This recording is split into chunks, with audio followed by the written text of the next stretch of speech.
Hello friends, question number next.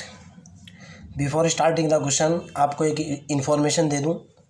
Only 350 rupees के अंदर और लेक्चर सीरीज़ आपको मिल जाएंगे। कोई तुम में से अगर कोई इंटरेस्टेड है तो वो ख़रीद सकता है।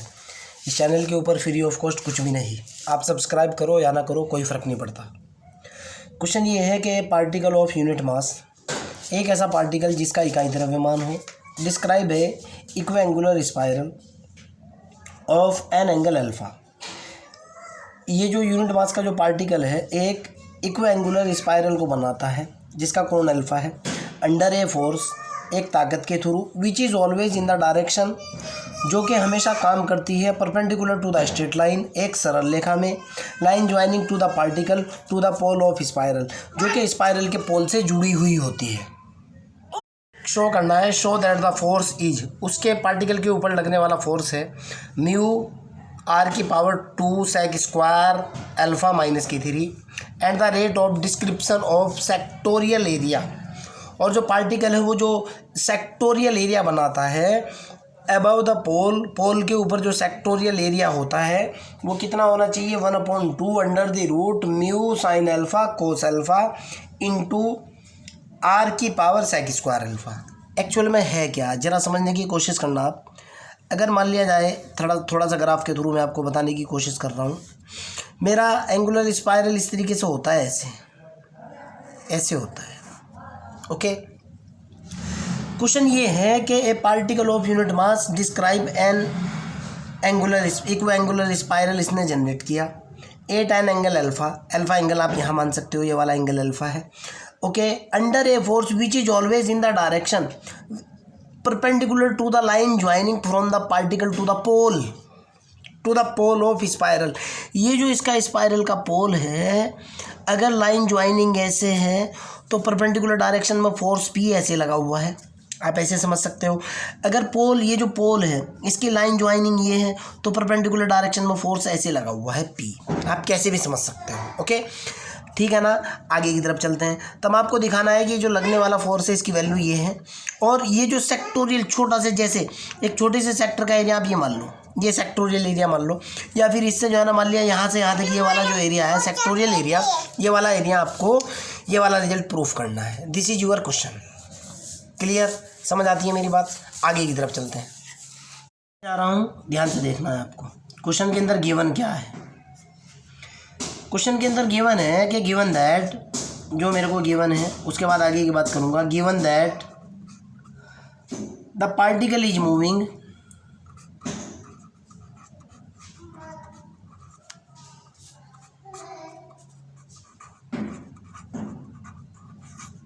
कैसे मूव कर रहा है भाई, under a force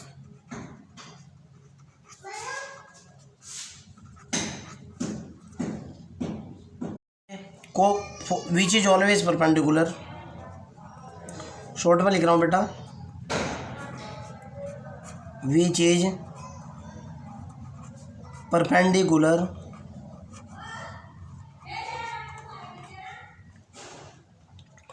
to the straight line,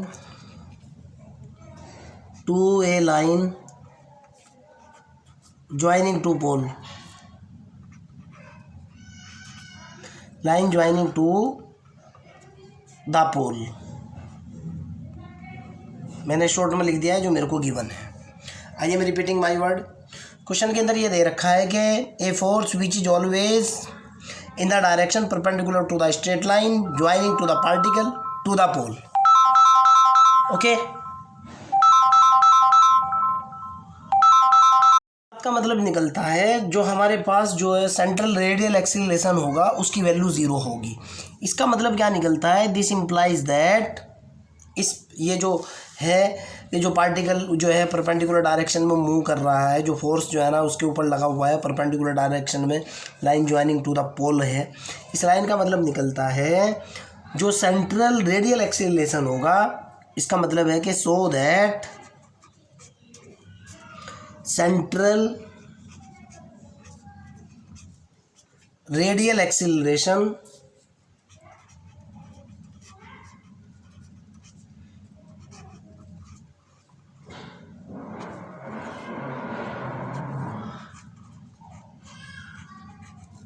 is equal to 0। Clear? इस लाइन का मतलब मैथमेटिकली ये निकलता है।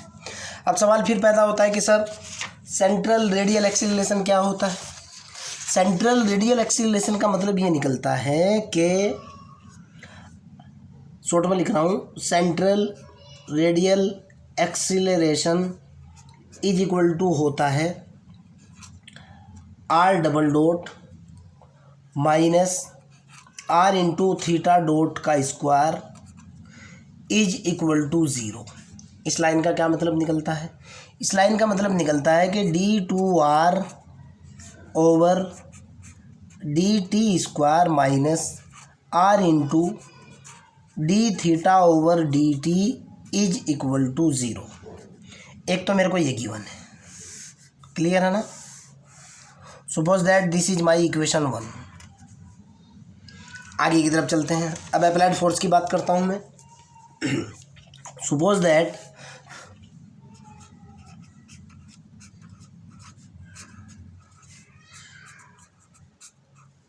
F is force,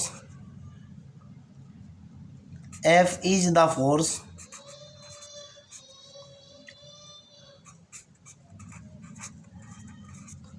on the particle of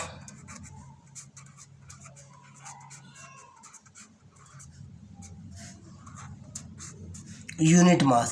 जो मेरे पास यूनिट मास का पार्टिकल है, अगर उसके ऊपर लगने वाला फोर्स कितना हो? कैपिटल M हो। क्लियर है ना? देन फिर सॉरी कैपिटल F हो। मैं कह रहा हूँ कि अगर जो पार्टिकल है, ये वाला जो ग्राफ है, इसके अंदर जो पार्टिकल जो इक्विएंगुलर स्पाइरल जनरेट कर रहा है, अगर इसके जो पार्टिकल के यूनिट मास के ऊपर लगने वाला फोर्स कितना हो? कैपिटल F हो। देन मेरे पास जो F बराबर होगा, सीधा सीधा बता रहा हूँ, F इज इक्वल टू होगा ट्रांसवर्स एक्सीलरेशन। ट्रांसवर्स एक्सीलरेशन इस सिचुएशन के अंदर।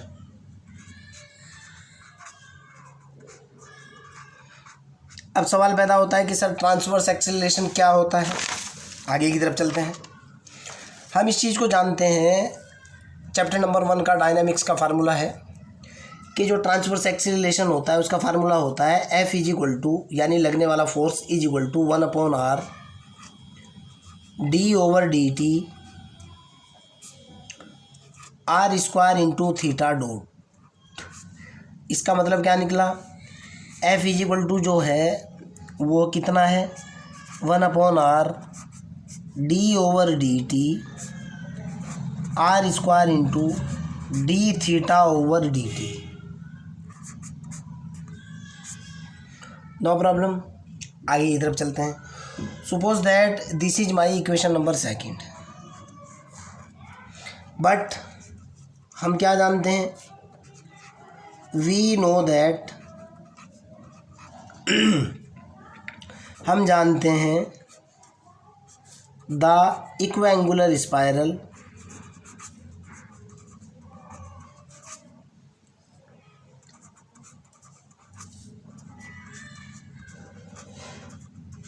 इक्विएंगुलर स्पाइरल का जो फार्मूला होता है वो क्या होता है? R बराबर A इंटू ई की power theta into cot alpha. आप जानते हो ना? सवाल पैदा होता है कि अल्फ़ा क्यों लिया? बिकॉज अल्फ़ा एंगल बना रहा है। क्लियर? सपोज दैट दोबारा लिख रहा हूँ इसको, R इज इक्वल टू कितना है? A इंटू ई की power theta into cot alpha. Suppose that this is equation 3। मैं कह रहा हूँ कि differentiate with respect to t with respect to t third equation. जो मेरे पास थर्ड इक्वेशन है, इसको मैंने किसके सापेक्ष डिफरेंशिएट किया? t के रिस्पेक्ट में मैंने इसको डिफरेंशिएट किया। देखता हूँ कितना निकलता है यहाँ से। ये निकल कर के आएगा dr ओवर dt बराबर कितना होता है? r डॉट होता है। बराबर कितना होगा भाई? ये होगा यहाँ से d over d t A E की power theta into cot alpha.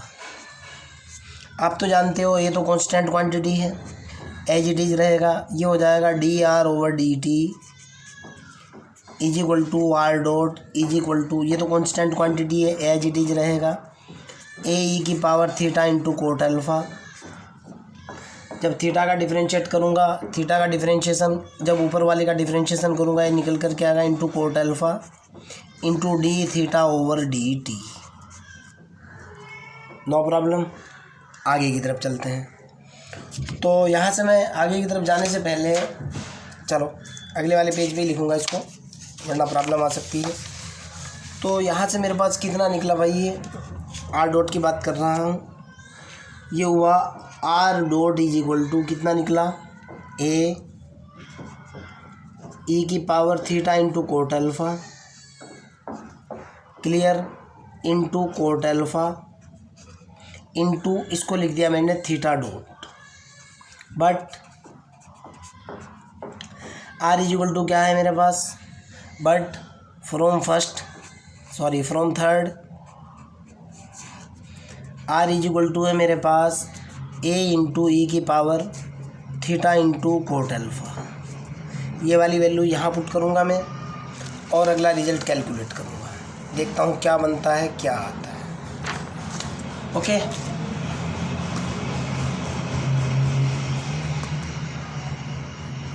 मैंने डायरेक्टली यहाँ से आर की वैल्यू AE⁻θ कोट अल्फ़ा की वैल्यू यहाँ डाली। R dot is equal to मेरे पास कितना बना भाई, r dot is equal to हुआ मेरे पास, ये तो हुआ कितना भाई, आर डॉट ये वैल्यू हुई मेरे पास r into cot alpha into theta dot, clear.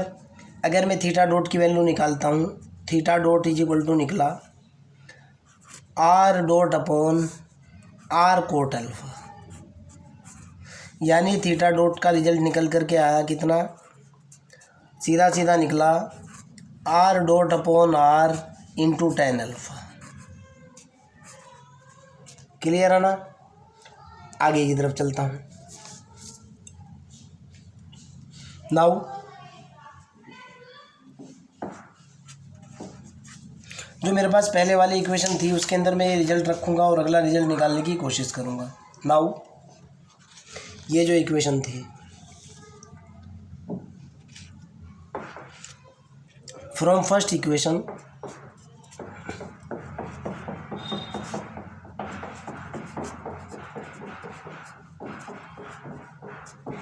और एक काम करो, suppose that this is equation number 4। Okay, from first equation मेरे पास क्या है, आर डबल डॉट माइनस के आर इंटू थीटा डॉट का स्क्वायर इज इक्वल टू 0। ये इक्वेशन है, मैंने इसका यूज़ किया। यहाँ से मैंने वैल्यू निकाली आर डबल डॉट की, आर डबल डॉट का रिजल्ट निकल करके आया आर इंटू थीटा डॉट का स्क्वायर, और मैंने putting the value of theta dot, मैंने पुट किया putting value of theta dot जो कि बराबर है r dot upon r into tan alpha. Okay, इस इक्वेशन के अंदर मैंने पुट कर दिया इन अबव इक्वेशन, जो मेरे पास अबव इक्वेशन थी उसके अंदर मैंने ये वाला रिजल्ट क्या किया, पुट कर दिया। चलो भाई, तो यहाँ से आर डबल डॉट की वैल्यू निकल कर के आई, r double dot is equal to r into, ये हुआ मेरे पास थीटा डॉट का स्क्वायर का मतलब है r dot upon r into tan alpha का कंप्लीट स्क्वायर। यहाँ से रिजल्ट निकला r double dot is equal to, ये निकला r into r single dot का square upon r square into tan square alpha. एक आर कैंसिल, इसको देखो मैं कैसे लिखूँगा, इसको लिख सकता हूँ बेटा r double dot upon r dot, clear है ना, इज इक्वल टू, यहाँ लिखा मैंने r dot upon r into tan alpha, बिल्कुल लिखा जा सकता है। एक इसके बटे में डाल दिया, दूसरे के बटे में आर डाल दिया। अब ध्यान से सुनो, इसका डिफरेंशिएशन ये रखा हुआ है, आप इस चीज़ को समझते हो। आर डॉट का मतलब कितना है, d r over d t. R double dot का मतलब कितना है, d two r over d t square, यही मतलब है ना।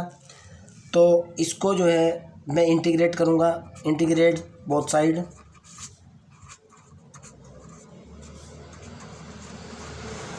जब मैं बोथ साइड इंटीग्रेट करूँगा तो रिजल्ट कितना निकल कर के आएगा भाई, integrate r double dot upon r dot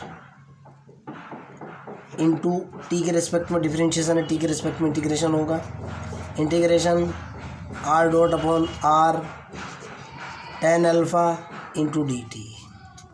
इसका डिफरेंशिएशन ऊपर है तो जाहिर सी बात है ये रिजल्ट निकल करके कितना आएगा, इसका डिफरेंशिएशन ऊपर है, सब्स्टिट्यूशन मेथड से ये हो जाएगा log r dot is equal to, इसका डिफरेंशिएशन ऊपर है, ये कैसे होगा log r into tan square alpha, ये स्क्वायर है बेटा यहाँ पे,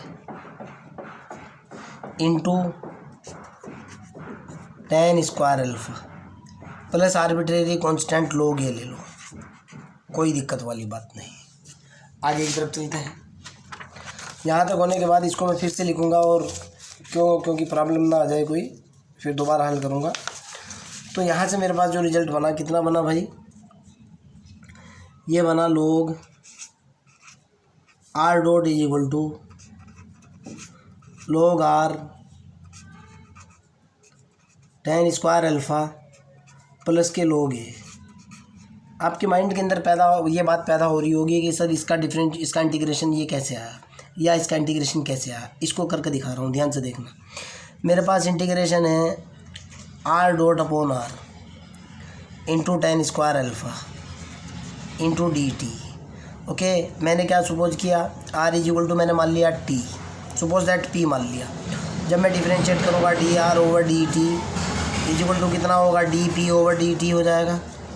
ओके, तो यहाँ से ये कितना निकल कर के आ गया, तो हो जाएगा आर डॉट, गुणा होने के बाद ये डी टी हो जाएगा, इज इक्वल टू ये कितना हो जाएगा डी पी। जब ये वाली वैल्यू यहाँ पुट करूँगा, ये होगा, देखो ध्यान से आप, ये होगा one upon P into D P, और टेन स्क्वायर अल्फ़ा तो कांस्टेंट है, बाहर आ जाएगा। ये कितना होगा भाई, ये हो जाएगा log p, p की वैल्यू डालूँगा log r आ जाएगा। देखो आप, मैंने ऐसे इंटीग्रेशन किया है, समझ चुके हैं आप। ज़्यादा डिटेल में मेरे को बताने की ज़रूरत नहीं है। बीएससी थर्ड ईयर के स्टूडेंट हो भाई, आप यूपीएससी के स्टूडेंट हो, तो नॉलेज तो होगा आपको भाई इतना। अगर डिफरेंशिएशन वगैरह आप नहीं निकाल सकते हो तो फिर बीएससी या यूपीएससी करने का क्या मतलब निकलता है, अगर ये छोटी सी कैलकुलेशन भी आप खुद से नहीं कर पा रहे हो। क्लियर है ना। आगे की तरफ चल लेते हैं भाई। अब एक मिनट रुको, पेपर सेट कर दूँ जरा से। ओह गॉड,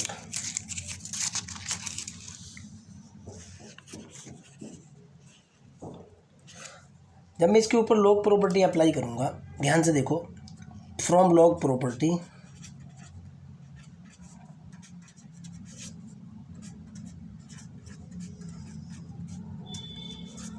आप जानते हो log m into log n बराबर होता है log m n। मैंने इस प्रॉपर्टी का यूज़ किया और इसका रिज़ल्ट देखा मैंने, log r की पावर 0 इज इक्वल टू ये हो जाएगा log a इंटू r की पावर, ध्यान से देखो आप, a इंटू आर की पावर 10 स्क्वायर अल्फ़ा। आपको यहाँ डाउट लग सकता है भाई, ओके, ये इसके गुणा में है, पावर में पहुँच जाएगा कैसे, चलो पूरी डिटेल में बताता हूँ। इसको मैं लिख सकता हूँ भाई, ये वाली ऊपर क्वांटिटी 1 मिनट लगेगी, डिटेल में ही बता दूँगा। आर की पावर 0 को लिखा जा सकता है log आर की power 10 square alpha into log a। जब इसके ऊपर मैं प्रॉपर्टी लगाऊंगा ये वाली, जब इसके ऊपर log प्रॉपर्टी ये वाली अप्लाई करूंगा, ये होगा log r naught is equal to, इधर कितना होगा log ए आर की पावर 10 स्क्वायर अल्फ़ा, log से log कैंसिल हो जाएगा, क्लियर है ना। आर की वैल्यू निकालूंगा और अपना काम चला लूँगा। यहाँ से आर डॉट की वैल्यू निकल करके आई, कितनी निकली भाई, ये निकली ए इंटू आर की पावर 10 स्क्वायर अल्फ़ा। कोई दिक्कत तो नहीं है, क्लियर है ना। Suppose that this is equation 5। आगे की तरफ चलते हैं। बट हमारे पास एक इक्वेशन अभी निकली हुई थी भाई, मैं आपको दिखा रहा हूँ, और जो निकली हुई थी इक्वेशन, बट फ्रॉम इक्वेशन 4 से देखो आप क्या है। But from 4, equation number 4, but from 4 equation मेरे पास क्या है, theta dot is equal to है मेरे पास r dot upon r into 10 alpha, यही है ना। देखो आपके सामने मैंने इस इक्वेशन का यूज़ किया है, क्लियर। मैं यहाँ आर डॉट की वैल्यू डालूँगा और रिजल्ट निकालने की कोशिश करूँगा। नाउ फ्रॉम 5, इक्वेशन नंबर 5 से आर डॉट का मान रखने पर, आर डॉट का मान कहाँ, 4 में पुट करने पर, 4 में पुट करने पर, हिंदी में ही लिख दिया, कोई बात नहीं यार, आप समझते हो इतनी बात, छोटी मोटी बात है, चाहो तो उर्दू में लिखवा लो मेरे से। तो यहाँ से थीटा डॉट का रिजल्ट निकल करके आएगा, यहाँ से थीटा डॉट की वैल्यू निकल करके आएगी भाई। जब मैं आर डॉट की वैल्यू डालूँगा, ये कितना होगा भाई, एक तो हो जाएगा 1/r, तो ये हो जाएगा सीधा 1/r, तो ये हुआ, और 1/r के साथ 10 अल्फ़ा होएगा ये, इंटू ए इंटू आर की पावर 10 स्क्वायर अल्फ़ा। कोई दिक्कत तो नहीं है ना, समझ आती है मेरी बात। आर की पावर की बात कर लेते हैं, आर की टोटल पावर कितनी है और कैसी है और क्या है। अब अगला स्टेप समझने की कोशिश करना भाई। यहाँ से थीटा डॉट का जो रिजल्ट बनेगा इज इक्वल टू होगा ए 10 अल्फ़ा, ए इंटू 10 अल्फ़ा तो ये है ही, आर की पावर -1 ये है, आर की power 10 square alpha into r की पावर -1, यही बनाना। यहाँ से मैंने थीटा डॉट का रिजल्ट निकाल लिया, थीटा डॉट का रिजल्ट निकल करके आया ए 10 अल्फ़ा इंटू आर की पावर 10 स्क्वायर अल्फ़ा -1, निकल गया ना। आगे की तरफ चलते हैं। मैं कह रहा हूँ फ्रॉम इक्वेशन सेकंड, अब अगले वाली इक्वेशन का यूज़ करूँगा और रिजल्ट निकालूंगा, देखना क्या है। पहले लिख दूँ मैं, फिर आपको समझा दूँगा, ऐसा कुछ नहीं है जो आपका क्लियर ना हो। नाउ फ्रॉम इक्वेशन सेकंड, जो मैंने सेकंड इक्वेशन ली थी, देखते हैं भाई सेकंड इक्वेशन क्या है। इक्वेशन सेकंड मेरे पास ये थी भाई, ये देखो आप, एफ इज इक्वल टू, जो मेरे को कैलकुलेट करना है फ्रॉम इक्वेशन सेकंड, ये मेरी सेकंड इक्वेशन है। चलो ऐसे रख लूँगा, मैं ऐसे रख लूँगा और यहाँ सेकंड इक्वेशन डालता हूँ जो मैं आपको बता रहा हूँ। फ्रॉम इक्वेशन नंबर 2,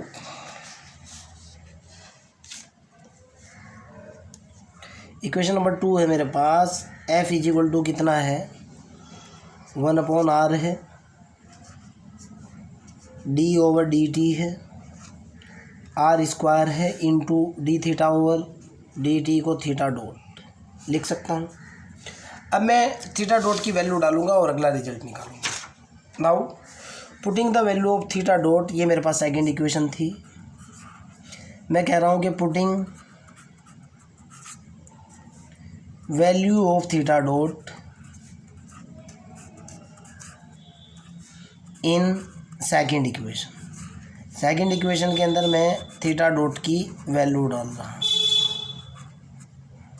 ओके, तो मेरा ख्याल से एफ इजिकल टू जो बना यहाँ से 1/r तो ये हुआ भाई, और ये हुआ d/dt बन गया ना, और ये हुआ मेरे पास r² into a tan alpha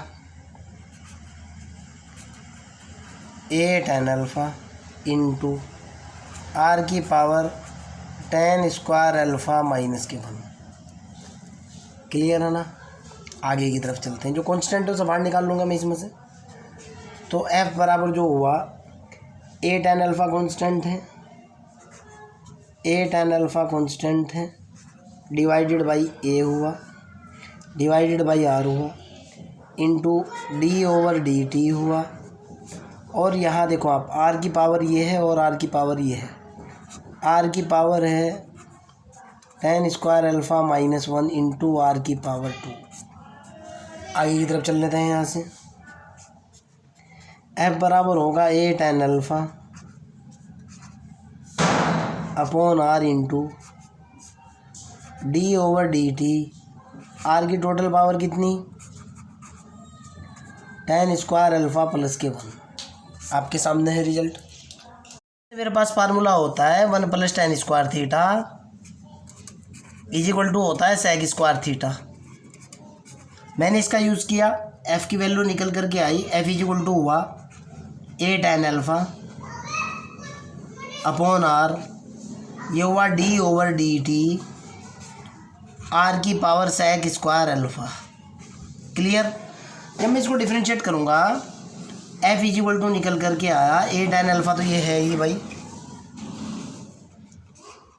a tan alpha upon r into, जैसे ही मैंने इसको डिफरेंशिएट किया ये मेरे पास निकल करके आया, ज़रा समझने की कोशिश करना आप, sec² अल्फ़ा इंटू r की पावर sec² अल्फ़ा -1 nx की पावर n-1। आप भी जानते हो r की पावर अगर ये है तो मल्टीप्लाई में पहुंचा, इसकी पावर -1 हुई, इंटू r डॉट का मतलब dr/dt निकल गया ना। अगले वाले स्टेप की तरफ चलते हैं। यहाँ से मेरे पास कितना निकल करके आया भाई, अब मैं r डॉट की वैल्यू निकालूंगा और फाइनल आंसर निकाल दूंगा। f की वैल्यू जो निकल करके आई कितनी हुई, f इजिक्वल टू जो हुआ, f बराबर हुआ a tan alpha upon r into sec² alpha into r की power sec² alpha -1 into r dot. But r dot is equal to कितना है मेरे पास, r डॉट इजिक्वल टू था मेरे पास a इंटू r की पावर tan² अल्फ़ा।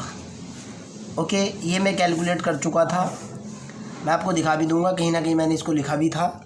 ओके, आगे की तरफ चलते हैं। देखो बता रहा हूँ r डॉट की वैल्यू कहाँ है, यहाँ से देख लो आप। ये जब मैंने इसको इंटीग्रेट किया था, इंटीग्रेट करने के बाद मेरे पास जो रिजल्ट निकल कर क्या था अभी दिखा रहा हूँ एक मिनट के लिए। ओके, r डॉट का मेरे पास रिजल्ट ये था, ये r डॉट की वैल्यू मैं पुट करूँगा यहाँ, तो यहाँ से f इजिक्वल टू जो निकल कर के आया वो कितना हुआ भाई,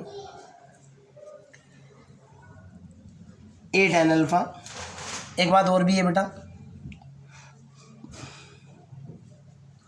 ये हुआ a tan alpha into sec² alpha into r की पावर एक और ये ऊपर पहुँच जाएगी sec² alpha -2 into r dot की वैल्यू निकली a इंटू r की पावर tan² अल्फ़ा। क्लियर। जब यहाँ से मैं इसको सॉल्व करूँगा f बराबर जो निकल करके आएगा सीधा सीधा a² हो जाएगा, tan अल्फ़ा होगा, sec² अल्फ़ा होगा इंटू r की पावर कितनी होगी, sec² अल्फ़ा -2 होगी प्लस के tan² अल्फ़ा होगी। क्लियर है ना। इसको मैं लिख सकता हूँ, ये तो कांस्टेंट क्वांटिटी है सारे का सारा। अगर मैं a² tan अल्फ़ा को म्यू मान लूँ, बराबर में म्यू मान लूँ, कांस्टेंट क्वांटिटी है, तो f बराबर होगा मेरे पास, बेटे बाहर रहे भी, म्यू इंटू r की power sec² alpha -k2 plus tan square alpha. मेरे पास क्या होता है भाई, 1 + tan स्क्वायर अल्फ़ा कितना होता है, आपको भी पता है sec स्क्वायर अल्फ़ा होता है। इस कंसेप्ट का, इस फार्मूले का मैं यूज़ करूँगा अब, और अगले वाला रिजल्ट निकाल लूँगा। तो f बराबर कितना हो जाएगा यहाँ पे, म्यू इंटू r की power sec square alpha -k2 plus 1 + k sec square alpha. Okay, यहाँ से वैल्यू डाल ली, निकाल ली और यहाँ डाल दी। फाइनली f का जो रिजल्ट मेरे पास निकल कर के आया, f = जो निकला वो कितना निकला मेरे पास। और एक चीज़ और भी बेटा, एक जरा सी गलती कर दी है मैंने, ये क्वांटिटी सारी कांस्टेंट है, ये पूरी की पूरी क्वांटिटी कांस्टेंट है, ये वाली क्वांटिटी। ओके, इस पूरी की पूरी क्वांटिटी को मैंने म्यू मान लिया। क्यों, कांस्टेंट को किसी भी दूसरी क्वांटिटी से गुणा करने पर हमेशा कांस्टेंट आता है। आप 2 को 10 के साथ गुणा करो, आपका रिजल्ट 20 आया। 2 भी कांस्टेंट है, 10 भी कांस्टेंट है, और जो रिजल्ट आ रहा है वो भी कांस्टेंट ही होता है। कांस्टेंट का मल्टीप्लाई भी कांस्टेंट होता है। टोटल क्वांटिटी को मैंने कांस्टेंट माना, वो माना म्यू के बराबर। ओके, tan स्क्वायर अल्फ़ा का फार्मूला लगा, ये आ चुका। और यहाँ से फाइनली मेरे पास रिजल्ट निकल करके आया, ध्यान से देखना है अब आपको। ये निकला म्यू इंटू r की पावर sec स्क्वायर अल्फ़ा ये है, एक sec स्क्वायर अल्फ़ा ये है, 2 sec स्क्वायर अल्फ़ा हुआ, -2 है, -1 है, -k कितना हुआ पावर, -3 हो चुका। ओके, ये मेरा रिजल्ट आया। एक बार क्वेश्चन देखता हूँ मैं, क्वेश्चन कह क्या रहा था। यहाँ जो पूछ रहा था कि शो दैट द फोर्स कह रहा था म्यू r की पावर 2 sec स्क्वायर अल्फ़ा -3, ये पूछ रहा था क्वेश्चन के पहले पार्ट के अंदर। मेरे पास निकल करके कितना आया, f = निकला म्यू r की पावर 2 sec स्क्वायर अल्फ़ा -3। मेरे ख्याल से 100% मैच, और यही आपको प्रूफ करना था। ओके, क्वेश्चन का जो सेकंड पार्ट है कि जो सेक्टोरियल एरिया जो निकालना है हमको अब की बार हम लोगों को, यानी अब की बार मैं ज़रा सा ओवरव्यू दे दूं आपको, उसके बाद इस लेक्चर को स्टॉप कर रहा हूं। मेरा क्वेश्चन ये है कि अगर कोई पार्टिकल इस इक्विएंगुलर स्पाइरल के अंदर ऐसे मूव कर रहा है, ऐसे, ओके, और इसके ऊपर इस तरफ कोई फोर्स P लगा हुआ है ऐसे, ओके, और इस फोर्स के इस तरफ इसका ये जो पोल है, इसकी तरफ कोई दूसरी रेखा है ये वाला, तो इसके जो सेक्टर बने हुए हैं, एक छोटा सा सेक्टर ये बना हुआ है, आप ये मान सकते हो, या आप पूरे का पूरा ये वाला सेक्टर मान सकते हो, या आप यहाँ तक सेक्टर मान सकते हो, सारे का सारा यहाँ से यहाँ तक ये पूरा सेक्टर मान लो। ये जो कह रहा है कि जो सेक्टोरियल एरिया है, ये वाला एरिया मान लो आप, सपोज दैट कह रहा हूँ मैं ये नहीं कह रहा हूँ बिल्कुल फिक्स बात है, सपोज दैट ये जो सेक्टोरियल एरिया है, अब मेरे को सिद्ध करना है कि सेक्टोरियल एरिया कितना होना चाहिए, 1/2 √, mu sine alpha cos alpha into r sec square alpha. इसको देखते हैं क्वेश्चन के सेकंड पार्ट के अंदर। Okay, bye.